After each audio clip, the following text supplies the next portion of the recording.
প্রিয় ষষ্ঠ শ্রেণীর শিক্ষার্থীরা, শুভেচ্ছা নিও।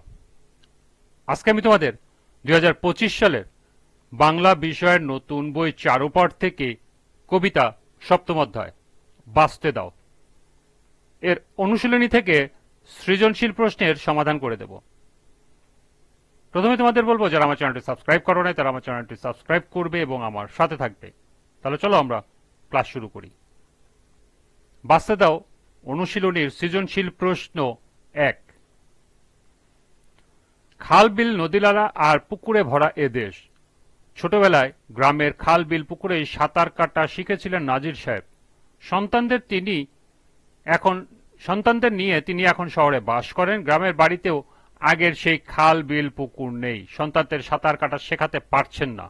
নাজির সাহেব আক্ষেপ করে বলেন, এভাবে পরিবেশের বিপর্যয় ঘটলে আমাদের আগেকার জীবনযাত্রা পরবর্তী প্রজন্মের কাছে কেবল কাগজ কলমেই বেঁচে থাকবে। প্রথম প্রশ্ন, প্রতিদিন কে আলোর খেলা খেলছে? দ্বিতীয় প্রশ্ন, কাজল বিলে পানকৌড়িকে নাইতে দেওয়ার আহ্বান দ্বারা কবি কি বোঝাতে চেয়েছেন?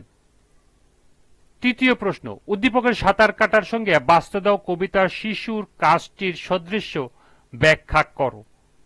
এবং সর্বশেষ প্রশ্ন, উদ্দীপকে নাজির সাহেবের আক্ষেপের মধ্যে বাঁচতে দাও কবিতার মূল সুরটি ফুটে উঠেছে, মন্তব্যটি প্রমাণ করো। তো চলো এখন আমরা এই চারটি প্রশ্নের সমাধান দেখে নিই।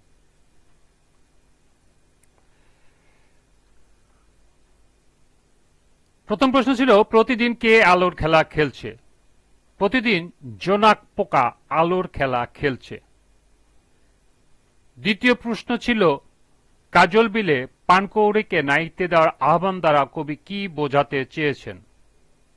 কাজল বিলে পানকৌড়িকে নাইতে দেওয়ার আহ্বান দ্বারা কবি প্রাকৃতিক পরিবেশে প্রাণীদের স্বচ্ছন্দ বিচরণ বোঝাতে চেয়েছেন।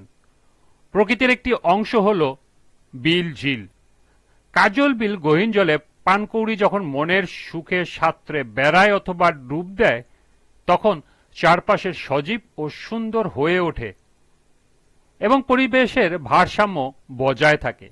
প্রকৃতির বিরূপ আচরণের ফলে পরিবেশের বিপর্যয় নেমে এসেছে, ফলে পানকৌড়ি তার স্বাভাবিক বিচরণের পরিবেশ পাচ্ছে না। তাই উক্ত চরণের মাধ্যমে কবি পানকৌড়িকে তার আপন পরিবেশ ফিরিয়ে দেওয়ার আহ্বান জানিয়েছেন।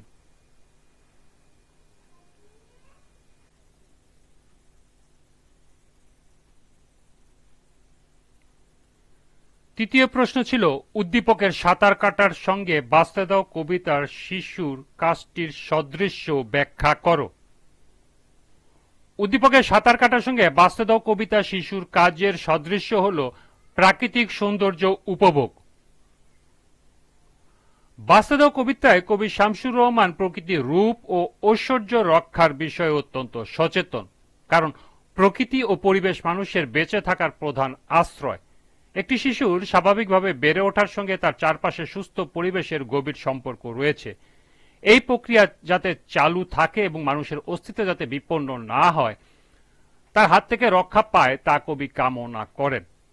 উদ্দীপকে নাজির সাহেবের ছোটবেলায় গ্রামের পুকুরে অবাধ সাঁতার কেটে স্বাধীনতার সুখ ও প্রাকৃতিক সৌন্দর্য উপভোগ করতেন, কিন্তু জলাশয়ের অভাবে তার সন্তানেরা সাঁতার শিখতে পারছেন না। দিন দিন মানুষের কর্মকাণ্ডের জন্যই শিশুর স্বাভাবিক বিকাশে ব্যাঘাত ঘটছে। সুতরাং বলা যায়, কবিতাটি শিশুর কাজটি নাজির সাহেবের সাঁতার কাটার আনন্দের সাথে সঙ্গতিপূর্ণ বা সাদস্যপূর্ণ। শেষ প্রশ্ন ছিল, উদ্দীপকের নাজির সাহেবের আক্ষেপের মধ্যে বাঁচতে দাও কবিতার মূল সুরটি ফুটে উঠেছে, মন্তব্যটি প্রমাণ করো।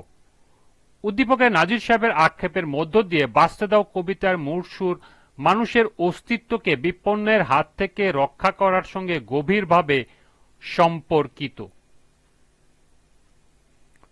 বাঁচতে দাও কবিতায় কবি বিশ্বাস করেন প্রকৃতি এবং পরিবেশ মানুষের বেঁচে থাকার প্রধান অবলম্বন, কিন্তু মানুষের হাতে প্রকৃতির বিভিন্ন সৌন্দর্য বিলীন হচ্ছে, ফলে বিপন্ন হচ্ছে মানুষ ও প্রাণীদের জীবন।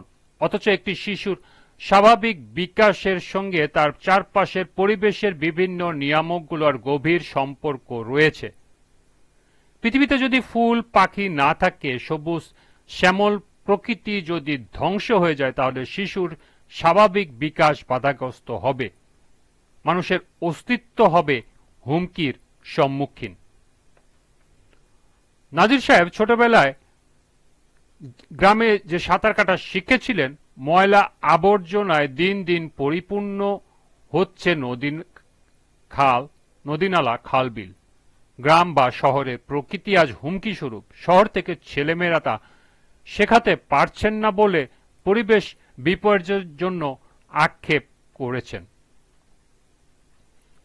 সুতরাং বলা যায়, কবিতার উপর্যুক্ত ভাবটি উদ্দীপকের নাজির সাহেবের আক্ষেপের সঙ্গে এক হয়ে গেছে।